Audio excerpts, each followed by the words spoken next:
Okay, now, excuse me, now it's my pleasure to introduce the keynote speaker, or sorry, that'll be General Fogarty who's going to do that, so I'll pass it back to you, Steve. I'd now like to introduce the Commanding General of the Cyber Center of Excellence at Fort Gordon, Major General Steve Fogarty, who's going to give some remarks. As I told the leadership breakfast at lunch this morning, I had the first opportunity to meet General Fogarty probably about 2 years ago. And I've spent a little bit of time in the cyber world, more than I care to think in some regards. But quite frankly, the first time I heard him talk, he brought an air that was refreshing. He brought a background that was detailed, and he brought a perspective that was, to me, one that we really need to embrace and take forward. And fortunately, he has done a tremendous job here at Fort Gordon.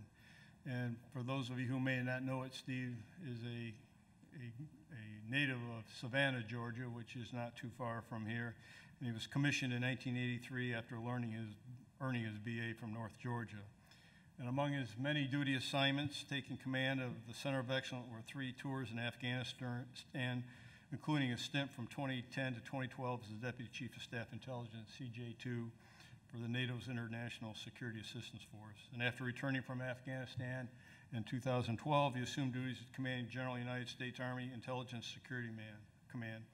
He most recently served as a Special Assistant to the Director of the Army Staff before coming to Fort Gordon. I know I can speak for all of us and everyone in this room and everyone who's associated with the cyber world. We truly have a gentleman who's been in charge down here who's got tremendous vision and a great perspective and a great background when it comes to dealing with this issue of cyber. So the Army and the entire country is fortunate to have a gentleman of this quality. And so without having to say any more, I'd like to bring up General Fogarty to speak. Please join me in welcoming General Fogarty.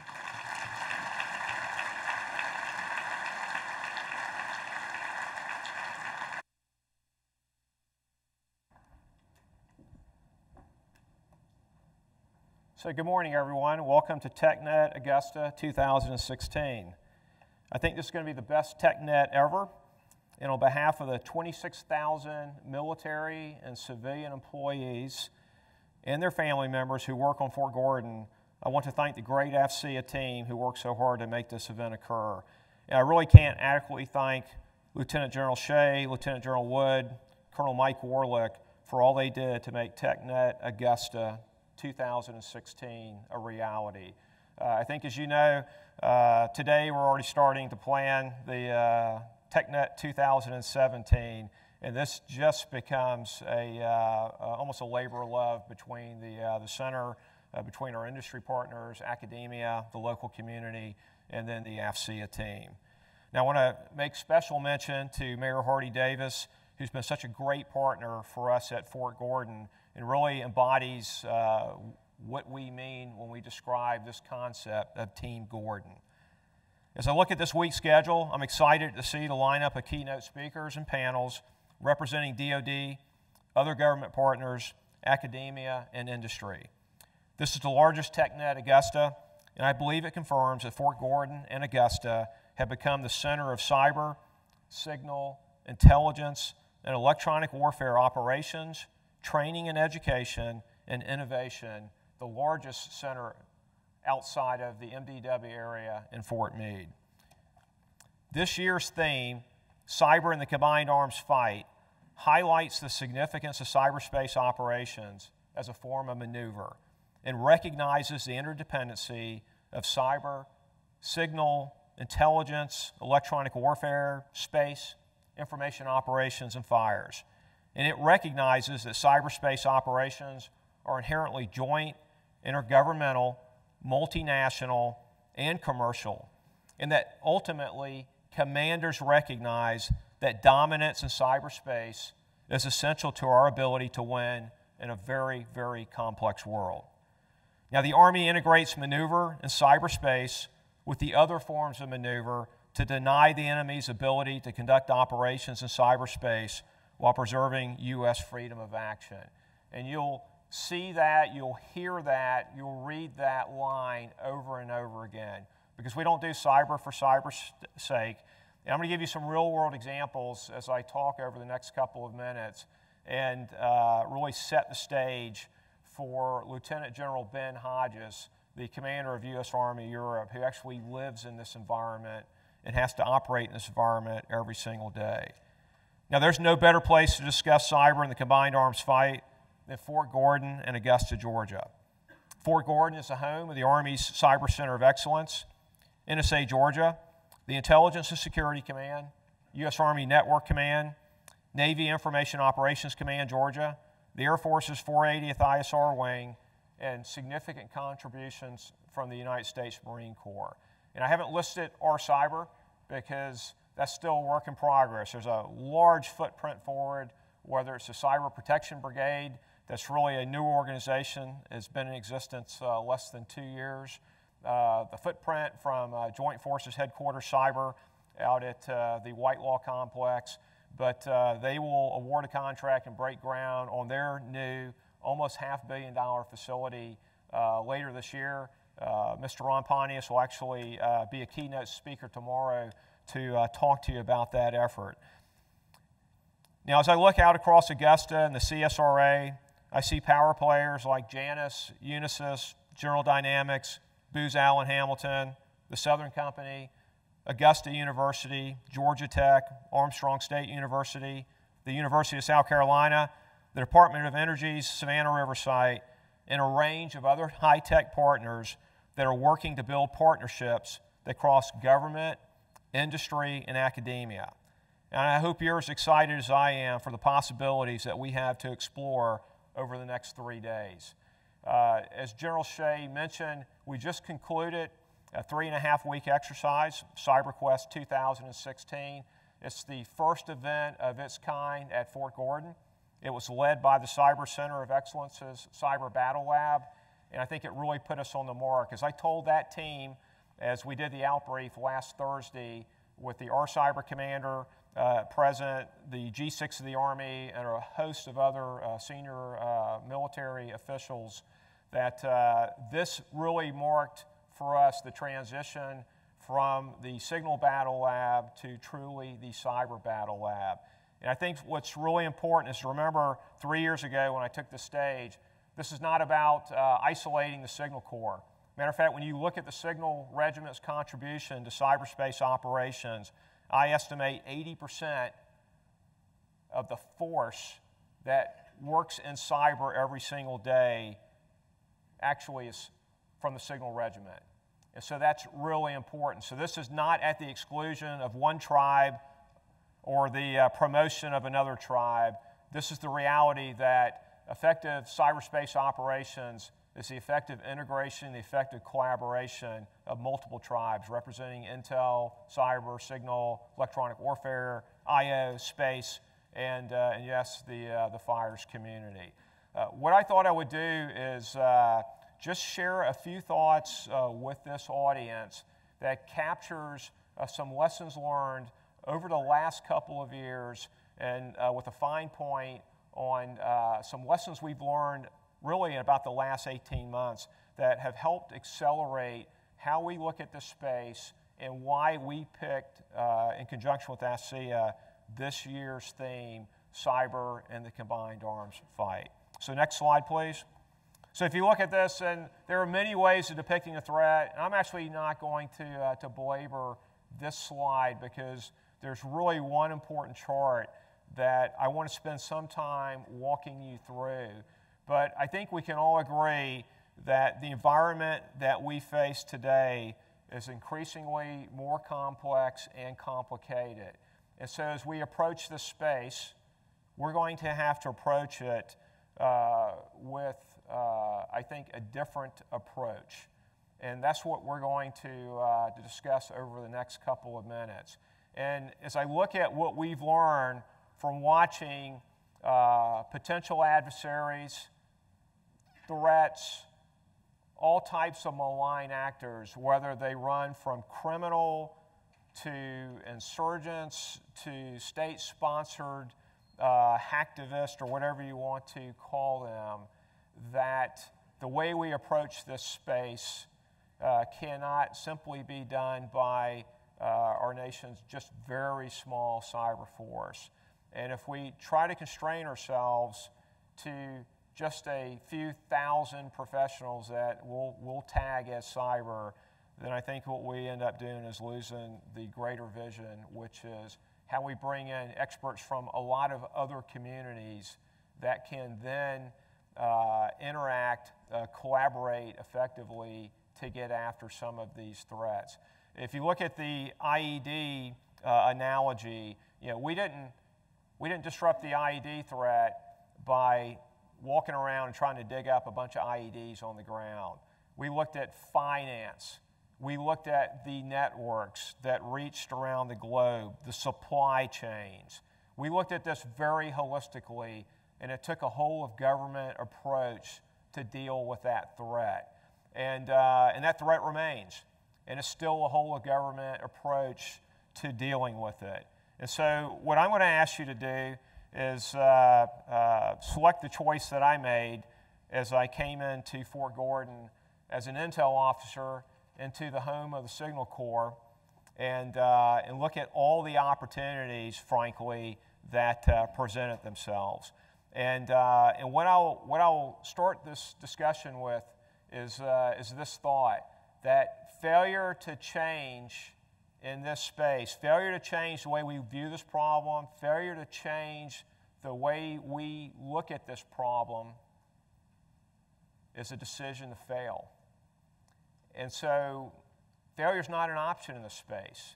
And so what I'm going to ask you to do, whether you're an industry partner, you're a partner from academia, you're in the government, in any branch, is to open your eyes to the possibilities, what you can contribute, what your niche can contribute to the greater good. And that's really what the point of the discussion for the rest of my presentation this morning will be. So next slide, please. So this is my money slide right here. And it's kind of a complex slide, and I'll walk you through it. But AWFC is Army Warfighting Challenge. And it's Army Warfighting Challenge number 7 is exactly as it says: conduct space, cyber, electronic warfare, and communications operations. And so it goes well beyond my responsibilities as the Cyber Center of Excellence Commander.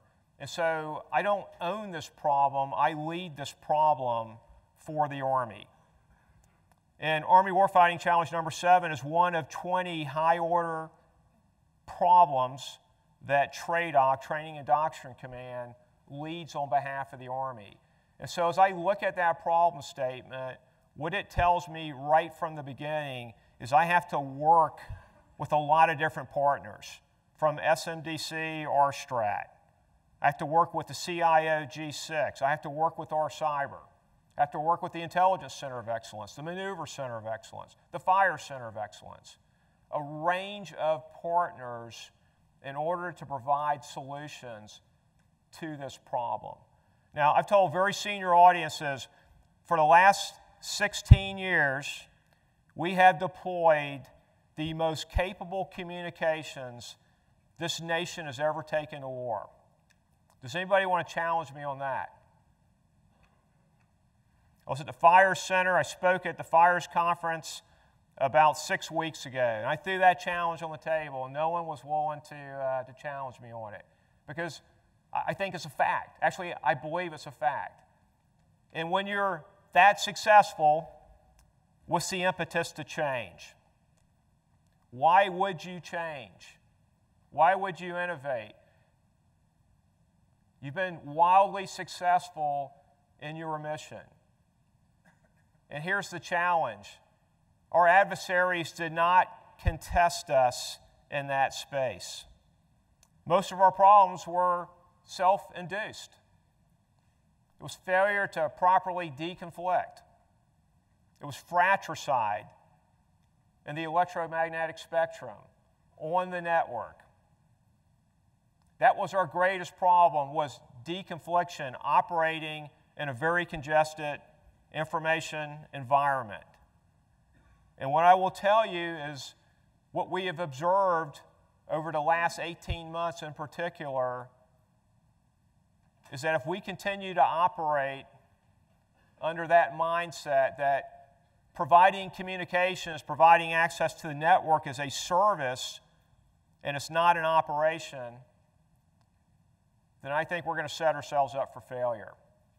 And that is our challenge. How do we move from being able to operate in a congested environment into a congested and contested operating environment? And that is a huge change culturally for the Signal Corps, for the Intel Corps, for the cyber and electronic warfare efforts of this nation. And if you buy my proposition that DoD operations are the most complex and most important operation that DoD conducts 24/7, because without effective DoD operations,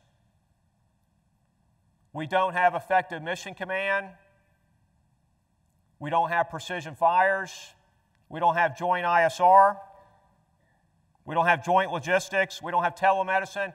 All those capabilities that we require before we send our troops in harm's way are not available to our commanders and to our deployed forces without one foundational, fundamental operation, and that's Department of Defense Information Networks. And it's not just the networks, it's the data, it's the systems, and we don't do it by ourselves. We have huge dependencies on our commercial partners. In many of the areas we operate, it's relationship with multinational partners. And this is not an Army problem, it's a joint problem. And so if we look at DoD as a weapons platform and a weapons system, and we learn how to fight it, because that's what our adversaries have done. They've recognized that much of the secret sauce behind our success is something that we don't even recognize ourselves, and that's DoD operations. And they spent the last 16 years looking at us and developing ways to attack that critical capability. And if you look at that column on the left that says threat capabilities, that's not the future, that's today. As I've traveled around the world in this job, I've talked to Intel, Signal, cyber experts. I've talked to commanders that are operating in an increasingly congested and contested operating environment. The capabilities you see on the left-hand column are here today. And what I think the Russian Federation forces have done is put a fine point on it. And what we've observed them do is employ the full range of information warfare capabilities to effectively find and fix their opponents. And then they finish them with long-range fires and combined arms maneuver. And so think about that. Information warfare capabilities. What are the traditional yardsticks of power? It's attack helicopters, it's bombers, it's artillery, it's armored vehicles, special operations forces. And they're finding their adversaries, their opponents, with information warfare capabilities. They're employing traditional comment and ELINT, collection, analysis, geolocation, social media scraping, human intelligence, GeoInt, full social media exploitation. The full range of information warfare capabilities, information operations, use of space-borne capabilities, and they detect, they identify, they geolocate their adversaries. And then they fix them with very sophisticated electronic warfare and cyber attack. And people ask me, General Fogarty, how do they actually physically fix a force? So if you can imagine, you're sitting in your battle position, and all of a sudden, you can't communicate with the units to the left or to the right. You can't call for supporting fires. You can't call for medevac. You can't get resupplied. You don't know where your own units are at. You get fixed, and you become a very easy target for precision fires. And if they don't strike you with fires, then they either isolate you or they maneuver right over you with combined arms maneuver. So as I told the audience at the leadership breakfast, if you think cyber and electronic warfare is something that a bunch of dudes do sitting in some space up at the National Security Agency or here at National Security Agency Georgia, and it has no impact on our soldiers, then we need to have a long conversation and really give you the facts of life. Because these are capabilities that we're seeing demonstrated today. And they're not just isolated to Eastern Europe. That's where some of the high-end capabilities are. So when you look at that problem statement, substitute, how does the Navy, how does the Air Force, et cetera, in conjunction with those partners, actually provide the communications we require to do the things that I talked about.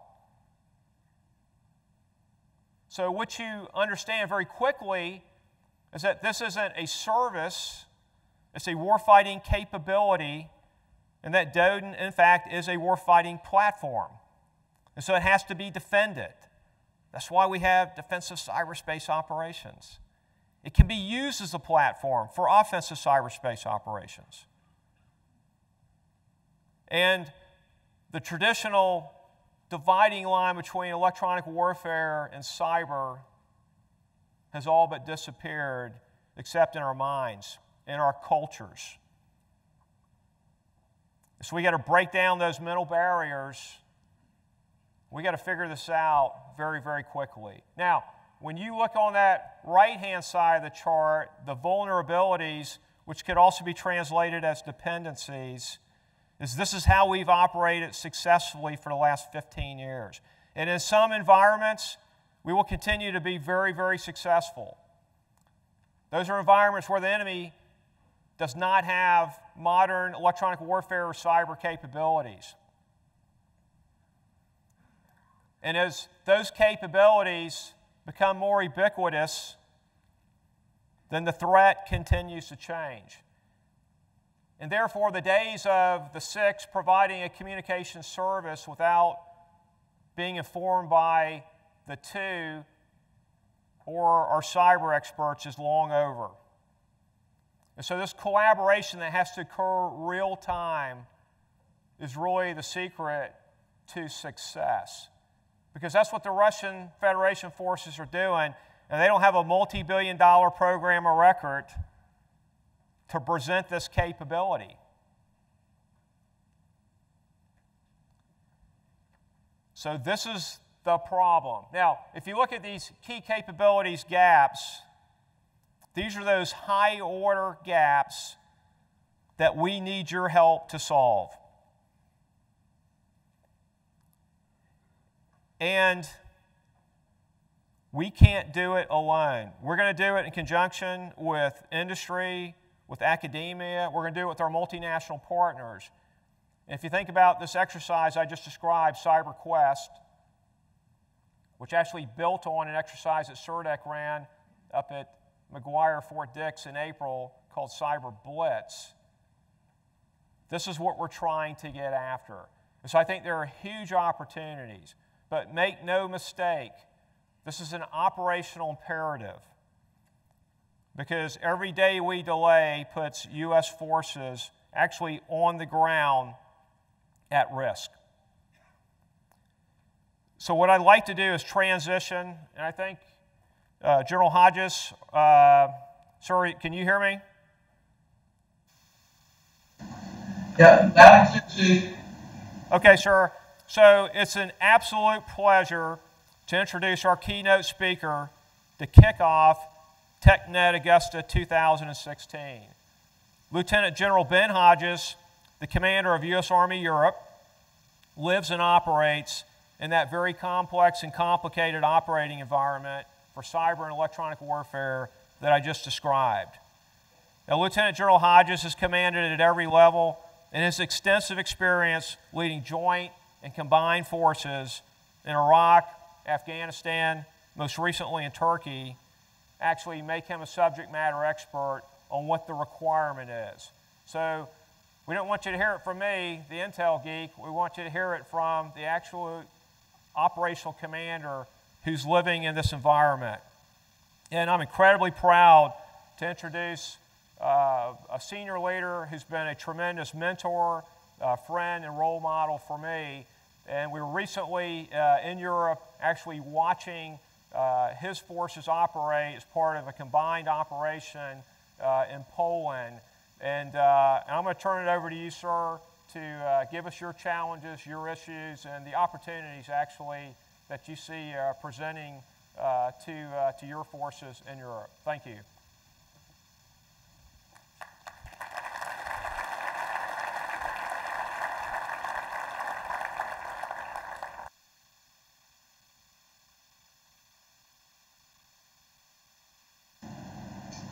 Okay, Steve, thanks. I think a video should be coming on here in just a second.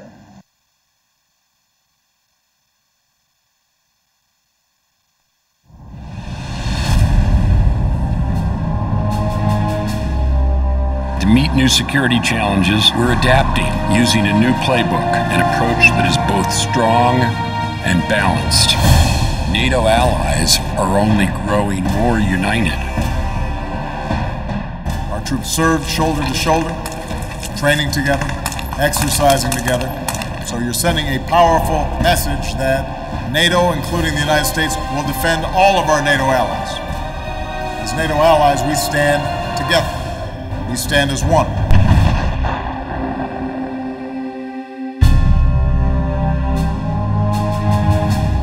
So it is really important to work with other nations together, as close as you can, and even before an operation starts.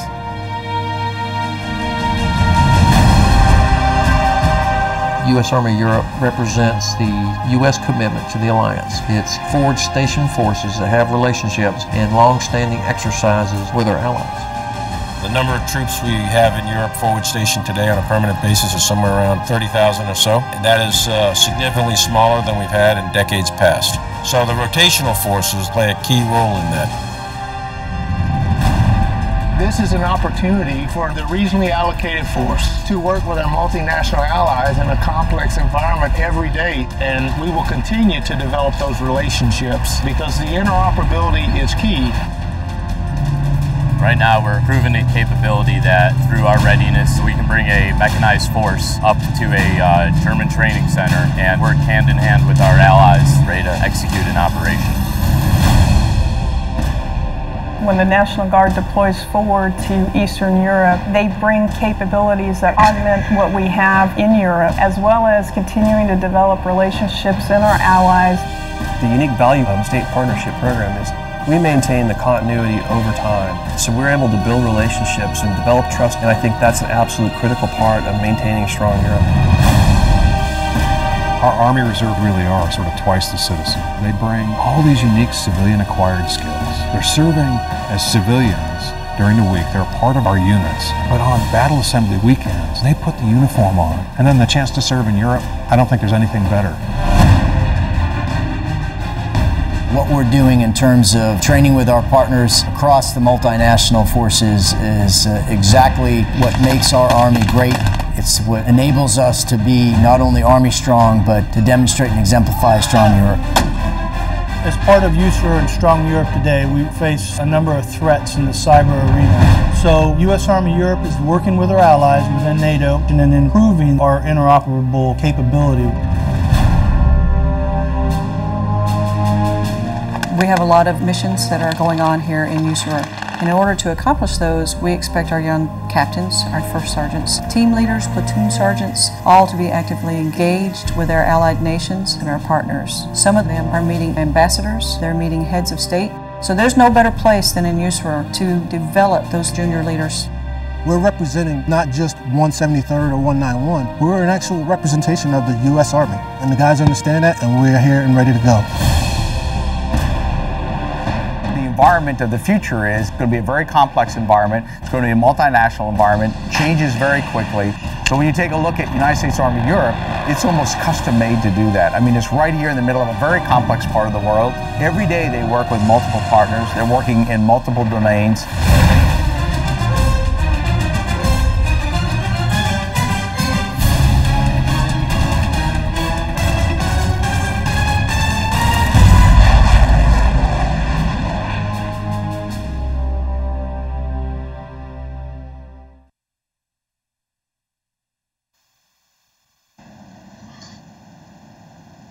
Okay, I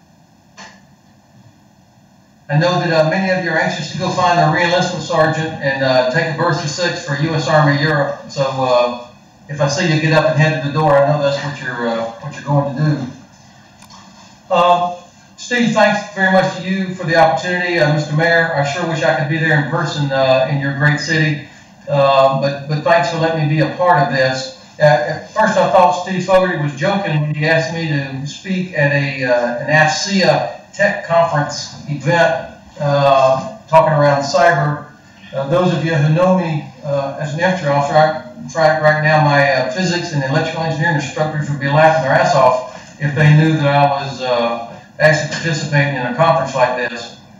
So thanks for the opportunity. I will speak to you though as a consumer and somebody that needs the support of what industry provides, of what Department of Defense cyber forces provide, because exactly as General Fogarty described, it would be impossible for us to accomplish our mission otherwise if we had to operate as we expect in a completely dirty environment. Now, just so you know, here in the room with me, I have 2 of our brand new 06 commanders that just took over this summer. Colonel Rob Parker, the new commander of 5th Signal Command, and Colonel Devin Blake just took over command of the 66 MI Brigade. So both of them are here with me, as well as part of my G6 staff, and also my executive officer, Colonel John Pawese, who many of you will know. John, a signal officer himself, was with me in Izmir at Land Command when we stood up at NATO Allied Land Command, and his purpose in life there was to help us figure out how to achieve interoperability amongst all 28 nations of NATO, plus our various partners with whom we continuously operate. And of course, one person who's actually doing work in here is Staff Sergeant Roman Vera from my commo team, who is making sure that this VTC stays up. And when I walked in, I said, "How are we doing on the VTC?" He said, "Sir, there's some challenges, but it's on the other end." Now, I know y'all teach that at Fort Gordon on day 1. Here's 3 lines to use, and the first one is "it's on the other end," but I can see that y'all solved your problem at the other end, and we've got a good connection. So what I'd like to do is describe some of the environment here and how we are trying to address it. I was in Ukraine the last 2 days, Sunday and Monday, along with some of our staff, and had the chance to meet with the Ukrainian General Staff, the Ukrainian Minister of Defense, Foreign Minister, and of course our great embassy team there. We have a wonderful ambassador, Ambassador Jeff Pyatt, and the ODC and attachés are first class there. You know that U.S. policy with regards to Ukraine is to do everything we can to help them stay in the fight. We don't provide javelins, although they would like to have lethal aid, but the policy is about support, training. We've got about 300 American soldiers, along with an equal number of Canadians, plus Brits, Poles, Latvians, and Lithuanians, all out of the Yavoriv Training Center in western Ukraine, where we are training Ukrainian battalions. They come through for about 8 weeks, and then they head to the front, what the Ukrainians call the ATO, Anti-Terrorism Operations Zone, which is the Donbass, the far eastern end of Ukraine. And of course, U.S. policy also starts with the return of Crimea back to Ukraine. So that's a hard line for the United States. And so far, the EU has stayed tight on this, maintaining the sanctions in place as leverage on Russia. The OSCE is the Organization for Security and Cooperation in Europe. Many of you will be familiar with OSCE. 57 member nations that include the U.S., but also Russia. The OSCE was given the task by the parties to the Minsk Agreement to monitor implementation of the Minsk Agreement, which would include separation of forces, not on the scale and the fidelity of what some of you would remember as the Dayton Peace Accords and the I-4 that went into Bosnia, but nonetheless the same idea. And it has been very difficult. I would say probably about 90% of the violations of the ceasefire have come from the Russian-led separatist forces. This is as reported by the OSCE, not by Ukraine. And when the Ukrainians do violate it, it's typically in retaliation. What every American soldier knows is our right to defend ourselves. Then Ukrainians would fire back or do something like that. So that's going on out there. The Russian-led separatists have made it very difficult for the OSCE Special Monitoring Mission to do its job. The entire border between the Donbass and Russia is completely unobserved. The Russians would not allow the monitors to go there, so we have no way of knowing equipment, ammunition, all the things that are going back and forth from Russia into the Donbass region. And the monitors are not able to operate at night. They're not armed, obviously. And in fact, the Russians, through the OSCE, have been able to ensure that the monitors are not even allowed to have binoculars in the monitoring mission that they're doing there. So it's a very difficult situation. Now, the OSCE has relied on UAVs to do some of the monitoring. The last one was just knocked out of the sky 2 days ago, not by kinetic effect, although they were shooting at it. They're bringing them down. They've brought down every OSCE UAV using non-kinetic means. This is something, by the way, that I'm not able to do right now. I don't have that capability here in U.S. Army Europe. I also don't even have a short-range air defense that's assigned over here. So these are some things that 4 years ago made sense. Today they don't make sense, and we're learning an awful lot from the environment in Ukraine, what the capabilities we've seen the Russians put on display in Crimea, electronic warfare capability at tactical level that we absolutely don't have. And so this is an area where we are going to continue to work to develop capability. Thanks to TRADOC, U.S. Army Training and Doctrine Command, and the Asymmetric Warfare Group, and the Center for Army Lessons Learned, we've got a good, sophisticated process where we are gathering up near real-time lessons learned from the fighting that the Ukrainians are doing with the Russian-led separatists on all aspects of things, from tank-on-tank warfare, and people are remembering the value of reactive armor tiles being mounted on tanks, up to high-end electronic warfare capability, knocking down UAVs using non-kinetic means, all of these things. I'll be glad at the end here to come back and talk. If you've got specific questions about Ukraine, I'd be glad to take those.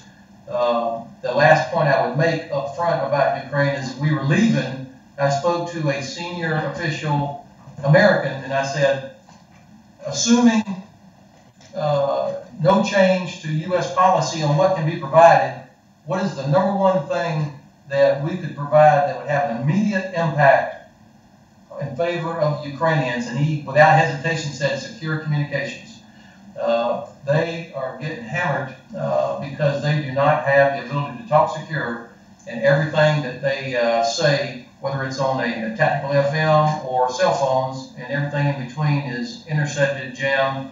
Russian UAVs are able to fly overhead and spot formations, things that we haven't had to worry about for the last 15 years.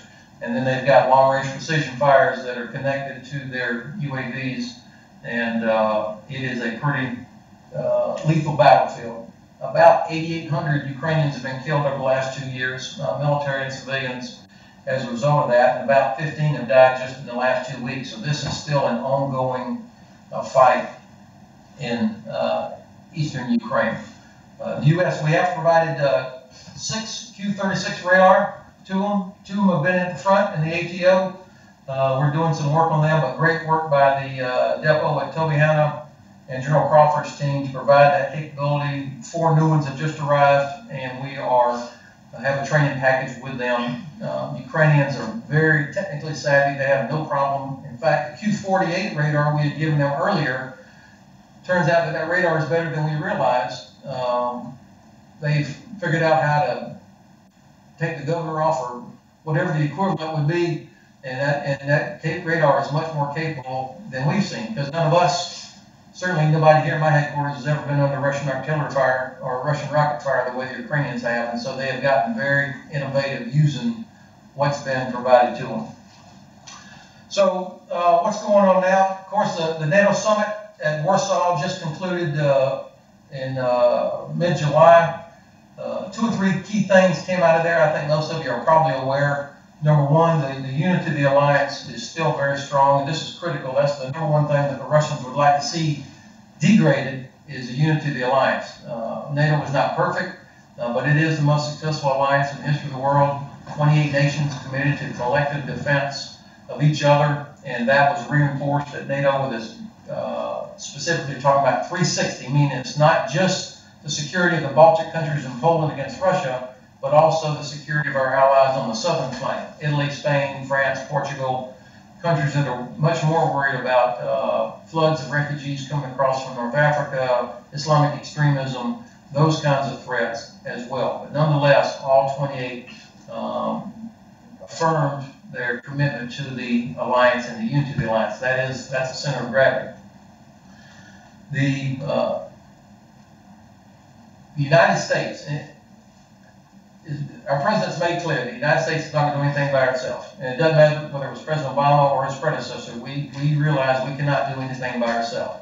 So when people say, well, why are we in NATO? Why are we in Europe? Well, it's because all of our most reliable partners, our allies, come from Europe, as well as from Canada and from Australia. So being here helps us maintain those relationships. You're not having a pickup team every time you have to do something. It's people that have common standards, common procedures, and some degree of interoperability. That's part of the reason we're here, not just because, or in addition to the fact of our collective security commitments. Now, because we're never going to be by ourselves, we have to figure out how do we operate together. And we are way, way past the time when people thought in horror, why we'll never put American soldiers under Allied commanders. Some of you may remember that. That's commonplace now. In Afghanistan, when I was the director of operations in RC South, we had about 30,000 American soldiers under a Dutch commander and then a British commander. And that was the norm. But even when we had General Sir Nick Carter, who's now the chief of the General Staff of the British Army, and he had 30,000 Americans under his command, he was not allowed to have SIPR in his office. Now, I'm sure it was a well-intended FDO somewhere that made that decision, but he could not even get on the Tannberg with his brigade, American brigade commanders. And so, of course, he would come in my office and use my Tannberg so we could talk to his brigade commanders. And then when General Crystal or General Rodriguez, his bosses, would send him stuff on SIPR, I'd have to print it off for him and give it to him. So a mismatch of policy on a silly thing like that undermined a U.S. policy decision to put American soldiers under a British commander. And it took about 4 months after General Flynn and Director Clapper came in and saw this and said that's ridiculous. It still took 4 months to get a sergeant with the right sort of cable to come into General Carter's office and get him on SIPR, not SIPR Light. So part of my plea to all of you is make sure that technologically we're able to be interoperable, but also frequently, in fact, I would say more often than not, the challenge is a policy decision or a concern about protecting network at the expense of inability to be interoperable. Now, what's different, of course, in this security environment is the mentality has to be a fight tonight mentality. I expect that we will have at maximum 3 to 5 days unambiguous warning if there ever is a crisis here in Europe. And I don't think it's likely, But of course, I was completely wrong. I didn't anticipate they would invade Crimea. I didn't anticipate they would invade eastern Ukraine. I did not anticipate that they would, nobody thought it was likely they were going to go into Syria either. So I'm 0 for 3 there just since I've been here. And so whether or not something's likely no longer matters to me. I think our job is, are we prepared for the possibility? And so when you look at it that way, we're not going to have 6 months to get ready the way I had 6 months to get ready to go to Kandahar and fall in on an existing network. It's going to be units that are here forward stationed until units from the States can in fact come over, which means we're going to have American soldiers under Poles, Italians, Germans, Brits, Canadians, and vice versa in a nasty environment where everything that's not secured is going to be intercepted or jammed and can be struck by long-range precision fires. So that's kind of the mindset that we have here. And so procedures, equipment, capabilities have to be fit for that sort of requirement. Now in our high-speed video there, you would have heard the word interoperability several times, and multinational and so on, and hopefully the pictures, the symbols you saw were compelling in that regard as well. We do have, exactly as General Milley said, about 30,000 soldiers here in U.S. Army Europe, and when General Fogarty and I were very young officers a long time ago, there were almost 300,000 soldiers here in Europe. And so when we had 300,000 soldiers in Europe, the mission was to deter the Soviet Union and protect our allies and protect U.S. interests. Today, with 30,000 soldiers, the mission is to deter Russia, protect our allies, and protect U.S. interests, not only from Russia, but also the other threats that are out there. So half of my command spends their time focused on Africa, supporting AFRICOM and U.S. Army Africa as well. So our task is to make 30,000 look and feel like 300,000 in terms of strategic effect and the deterrence and assurance effects. We do that by, number one, depending on junior leaders. I've got captains, typical, in fact, in most East European countries, that the senior American commander is a company commander with his or her first sergeant, and that's who's representing the U.S. in Latvia, Estonia, typically. And you saw the picture of President Hills of Estonia wading into the crowd of those paratroopers there. That's a common scene now where captains are the senior American there. The second pillar, if you will, is reliance on the National Guard and Reserve. Not only state partnership, but almost all of our engineers, logistics, transporters, military police, all that capability comes out of the reserve component. So our interoperability is not just with other countries. We've got to have a sustainment unit out of the state of Washington has got to show up and immediately plug in and be able to operate on whatever systems we're using. And that we're practicing that right now, by the way, in Romania, in an exercise called Saber Guardian, where a brigade from the Washington National Guard deployed all their tanks over into the Black Sea in the port of Constanța in Romania, and they're in the box now, along with a U.S. Army tank battalion out of our regionally allocated force from Fort Stewart. The third pillar is our allies. You saw my chief of staff is a German brigadier general. 2 years ago, before Russia invaded Crimea, and before the security environment changed, the Army didn't have a brigadier general to provide as the chief of staff for U.S. Army Europe. So the G3 was dual-handed as the chief of staff. Fortunately, my predecessor, Don Campbell, was a genius, and he said, well, hell, maybe Germany will give me a brigadier general to be the chief of staff. And thankfully, our Army and the German Army agreed, and they gave us Mark Laventhal, who's an exceptional officer, and he is the chief of staff in every aspect, from manning decisions, budget decisions, planning decisions, you name it. Mark Laventhal is our chief of staff. And we've got about 20 other allied officers from Canada, UK, Norway, Italy, and so on, that are in the fabric of the headquarters, not in a coalition petting zoo outside. They're in the headquarters and have got to be part of everything we do. Our COIC, our Operations Center, is done in NATO secret. not in secret, because we have to operate in that kind of environment. Even though we're not a NATO headquarters, we're in the fabric of NATO, and so everybody's got to be thinking in those terms on how we share information and intelligence and how we communicate. The fourth, and then you saw the picture of that bridge, that wonderful German bridge with an American tank getting on it. When the last tank left here 2 years ago, so did the last bridge and the last hat that could carry an American tank. So we're having to rebuild capability now, and it turns out that the Germans have the best bridge in the world. We just crossed the Vistula River, 350 meters, 35 minutes to put that bridge together over the Vistula River in Poland. And it's an amazing bridge. Unfortunately, there's only one of them, but we depend on them. We depend on the Brits for heavy equipment transport.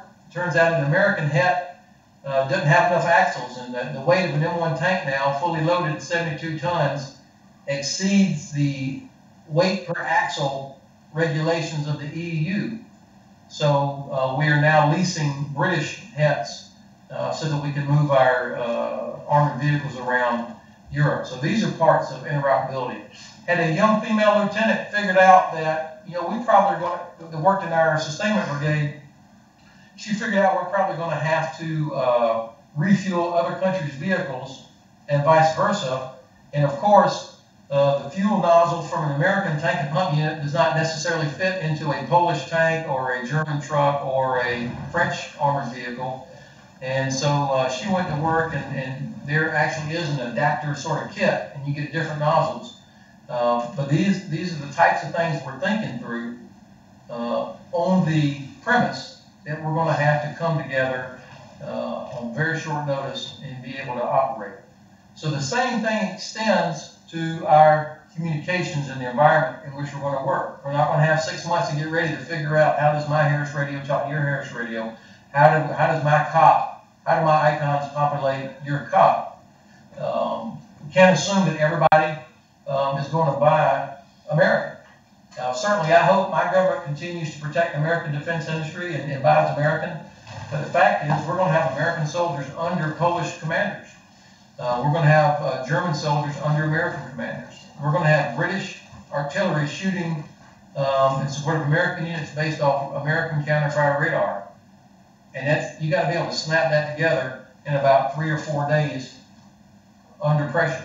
So we're working on those kind of things. When the president sent 4 airborne companies to the Baltic countries right after the invasion of Crimea, out of the 173rd, I went out to visit, and I thought, this is great. Everybody's got Harris radio.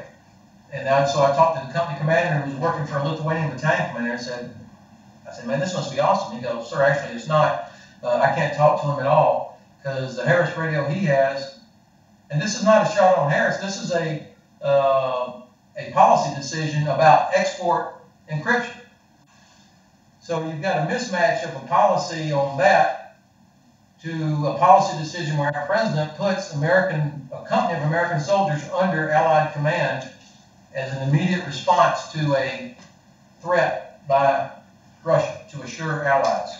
So that's where it's a policy. And I know that there are technical solutions to this that are out there, but we got to get the policy to match it as well. Let me hit 2 more things, and then I will stop and look forward to your questions. And please challenge me on any of these things if you want. You will have already spotted that I'm not the most tech-savvy person in here, but all I know is what I see, and I do a lot of walking around the battlefield circulation and ask people, how are you doing on certain things? Number one, it took me a while to realize it's my job to lay the requirement out, not just assume that the hardworking men and women and engineers and industry and in ASALT and other places are figuring it out. So I decided that, to me, for interoperability, there's 3 criteria associated with Mission Command. Number one, you've got to have secure tactical FM frequency hopping, regardless of what it says on the box. Whatever your radio is, it's got to be able to communicate with an ally secure in a way that cannot be jammed or intercepted. That's number one. Number 2, the COP, the Common Operating Picture, truly has to be common. The C stands for common. That means everybody has the same operating picture. And so, regardless of what it says on the box and what system you have, the icon of the subordinate unit has got to populate the COP of the higher unit. So if an American unit is attached to a German unit, then the American icons have got to populate the COP of that higher unit. That's the requirement, so that you have situation awareness. Otherwise, it does no good if everybody in the American unit can see everything, but they can't see their higher or adjacent friendly units, or vice versa. That's almost worse than having no Blue Force tracker, for example. The third criteria is secure digital fires, because we're going to have American radar out there doing counter-fire missions, and we're going to have 3 or 4 different nations shooting. But right now, we cannot process a digital fire mission between the United States of America and the United Kingdom. You would think of all the countries in the world where we would be able to process a digital fire mission, be the UK. We still cannot do that. We just were able to do it with Germany. You've got to be able to show up on the battlefield in an environment where the Russians have incredible quantities and quality of long-range precision fires, and they're getting a lot of practice at it right now. And we've got to be able to operate in that environment. Without digital fires, you cannot do it. So those are the 3 that I selected, and I think y'all can challenge me on that if you'd like to. Now, why does this all matter? Is this theoretical, or the Russians are never going to attack, and Hodges is really slim pickings, and finally we're getting to focus on the bad guys again, like in 1981. One of the outcomes of the NATO summit in Warsaw was the decision to provide enhanced forward presence battalions to the 4 northeastern European countries. So the UK is going to provide a battalion, we call these the EFP, Enhanced Forward Presence Battalions, is going to provide a battle group in Estonia. Canada is providing a battle group in Latvia. Germany is providing a battle group in Lithuania, and the United States signed up to provide a battalion task force in Poland. Now these are going to be in a NATO construct. So U.S. Army Europe is tasked, we're tasked to provide the battalion for the first year, and then beginning in summer of 18, that battalion will come out of a CONUS-based unit.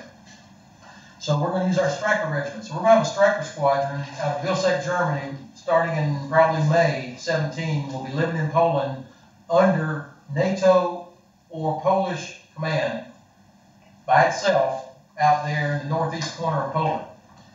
These 4 battalions are there this is part of the transition from assurance to deterrence. And so there's a warfighting function, not a little cheese ball with a bunch of flags in it, but an actual warfighting capability. So that battalion has got to be able to fight. And it's going to be very close to the border. Some of you would recall from the old days of the 2nd Cavalry Regiment there on the IGB, or the 11th Cavalry Black Horse doing that sort of mission. So who does that, put yourself in the shoes of that battalion commander or that young S2 or S6. Who are they reporting to? And what kind of environment are they going to have to report to? What kind of systems are they going to have? So you're going to have an American battalion.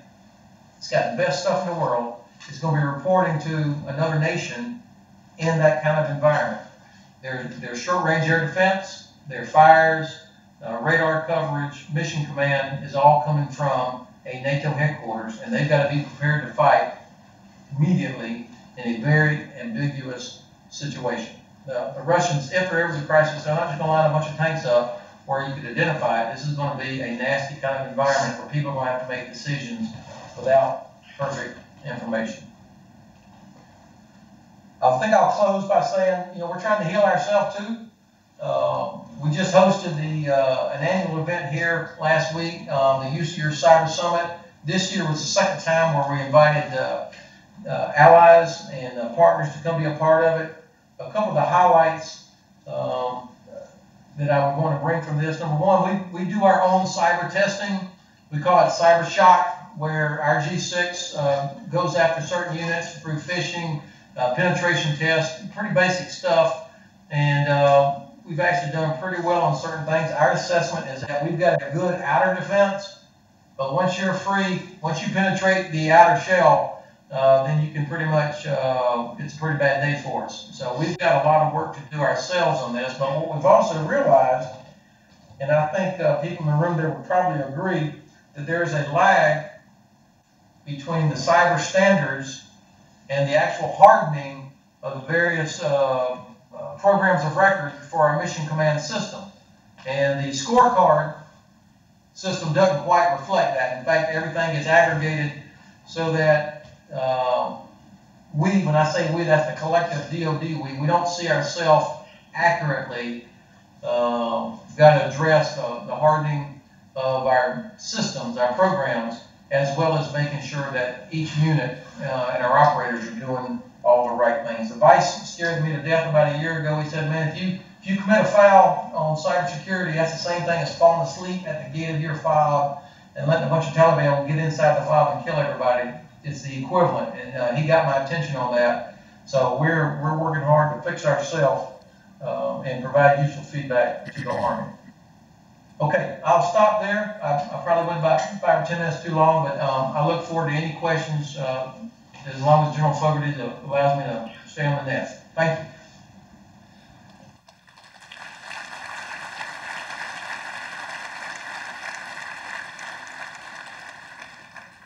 Sir, my name is John Rutt. I'll be asking the questions that are coming through on email. I just want to make sure you can hear me okay. Yeah, loud and clear. Thank you. Thank you, sir. The first question comes to us from one of our Signal Corps Career Corps students. Sir, we are conducting standard maneuver training with NATO. What are some examples, if any, of how the new cyber branch is being integrated with our NATO allies on the cyber operating environment? And what challenges have you encountered? Okay, thank you. You know, it's interesting. The German Minister of Defense is coming here to visit us next week, Dr. Ursula von der Leyen, and she is tough, very active. Germany is stepping up in a big way in terms of defense spending, providing leadership. They are stepped forward immediately to be the EFP battalion, for example, in Lithuania. I'm very pleased with their effort. So her visit next week is important for us. The first thing that they asked to see is the Gray Cyber Center here at Wiesbaden. That's the first thing she's asked to see and talk about. I think Germany sees what the United States is doing, so now they are looking to create their own cybercom type organization. They're expanding the size of their military, not to create more infantry or tank or artillery units, but to flesh out what does exist and then to man this new cyber headquarters. So I think that's an important signal right there that they see what the United States is trying to do in terms of creating a cyber branch, cyber organizations that integrate all the different functions exactly the way General Fogarty laid it out. Now, I have always believed that if you really want to change the Army, you do it at the training centers, at Fort Irwin, Fort Polk, and in Hohenfels, because everybody wants to be op for it. I don't care what it is. I was a small group instructor at the entry school for 2 years. It does not matter what I said. All that captain wanted to do was think about how he was going to be op for once he got in the box. And so I think if we're serious about improving our ability to operate in a nasty cyber environment, then the training centers have got to reflect that. And we have the benefit at Hohenfels of having over 50% of the soldiers who actually train there are allies and partners. Every rotation has got Germans, Lithuanians, Romanians, and so on. And it gives us a chance to practice developing those skills that cyber branch warriors are bringing to the organization. As Admiral Rogers says, you got to play hurt, meaning you've got to degrade your own comms and exercises. And I think having that sort of expertise in our units will help us figure out how we can do that in a way and then solve those problems. Now, this Saber Guardian exercise that's underway right now, part of it included linking together the U.S., Romanian, and Ukrainian sim centers. And so all kinds of anomalies have started occurring here over the last 3 days of this Saber Guardian exercise. I'm sure some of it comes from linking together 3 different national cyber centers, but I also, it's our assessment that some of this is probably due to external actors as well. So that's probably a longer answer than that great young captain was anticipating, but everything we do is in an international environment, and I think we set an example, leadership that people in that room right there have demonstrated. Over. Thank you, sir. I think we have time for one more question. Next question is, what should be the default classification level, secret or secret releasable, of the tactical mission command systems fielded to our Army's operating forces? Currently, the Army fields its mission command systems to operate in a U.S.-only secret environment and fields secret releasable systems by exception. Should the Army reverse this and field its systems at the secret releasable level and make secret no foreign systems the exception? Yeah, that last part of what you said is exactly right. I mean, that's got to be the exception. You know, I've had some really good intelligence officers tell me in the past that, you know, if you're trying to, when you're training your young intelligence professionals, tell them write for release. I mean, there's no point in coming up with absolutely perfect information and intelligence if nobody else can read it. Because all you've done then is transfer the burden of potential breaking of the law to a subordinate who's going to be out in the field with an ally who probably is not cleared for a secret no foreign. And so that captain's out there, or that maybe that colonel, or maybe that Brigadier General Hodges is going to, you know, let General Carter look at his zipper.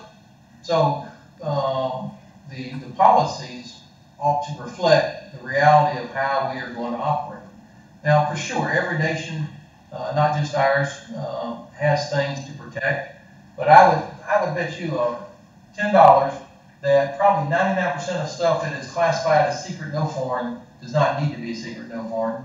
In fact, I'd even bet that probably 75–80% of what's secret doesn't need to be classified as secret. But people get lazy, you get a slide pack of 50 slides in it. There was one slide in there that was classified. It changed the whole thing, and it just makes it impossible to operate, makes it very difficult to operate collaboratively in a multinational environment.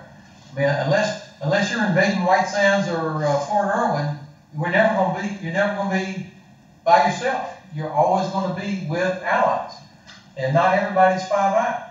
And I've already given you a born example, but it's left a scar on me that even with our British commander, couldn't have separate. I mean, it was ridiculous. So that's why we operate as much as is feasible on a NATO or secret releasable to NATO basis in our updates and so on. Now we're trying to get better, expand the use of BICES for sharing of information and intelligence and communication. I'm about a D+ on that right now. But I think once I personally start using it and everybody knows that you got to move to where the commander's communicating to subordinates, and I think everybody will start getting on it. I bet there's even a way we could probably get in the box also that you get penalized somehow if you're overclassifying stuff. Again, that's if you want to change how people in the Army think about stuff because they want to beat up for. You do it in the box, and I think maybe I'm going to start getting devious and finding ways to do it there too. Hey, well, thanks all of you for giving me the chance to be a part of this. Mr. Mayor, I do wish I could have been there in person. It's about 37 days till Florida State kicks off a national championship season against Ole Miss, and I'd like to be there in the preseason football stuff. Thanks.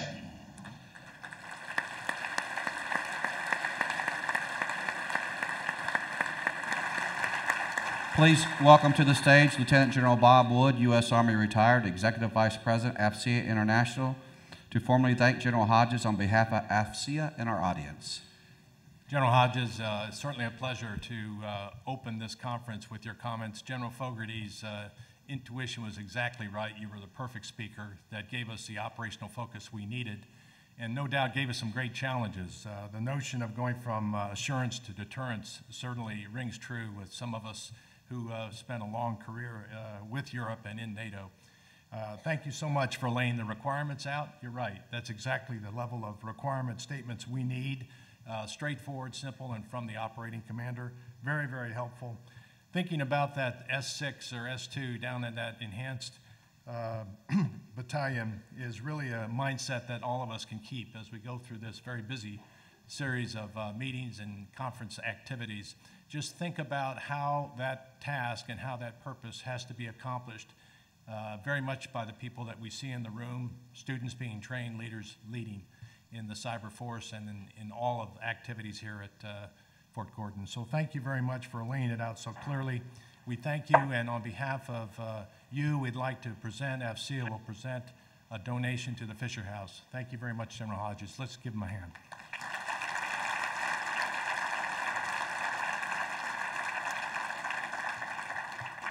Well, we are indeed now moving to important